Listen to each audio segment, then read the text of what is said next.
Diet exercise பண்ணால் sugar நல்லாவே குறையும். இந்த டயபெட்டிஸ் ரிவர்சல் அப்படிங்கிற ஒரு கான்செப்ட் இப்போ சோசியல் மீடியாவில் ரொம்ப பாப்புலராக போயிட்டு இருக்கு.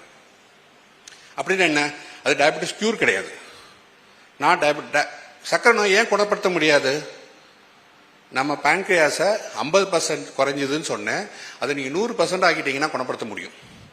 நம்மளால இருக்கக்கூடிய மருத்துவத்தில் நம்ம ஆங்கில மருத்துவமோ மரபு சார்பு மருத்துவமோ எந்த மருத்துவத்திலையும் இப்போதைக்கு நம்ம அதை திருப்பி 100% மாற்ற முடியல. ஒரு முடிய கூட நம்மளால முளைக்க வைக்க முடியாது, நம்மளால கிரியேட் பண்ண முடியாது. அதனால தான் டயபெட்டிஸை கியூர் பண்ண முடியாது, கட்டுப்பாட்டுல வச்சுக்க முடியும்.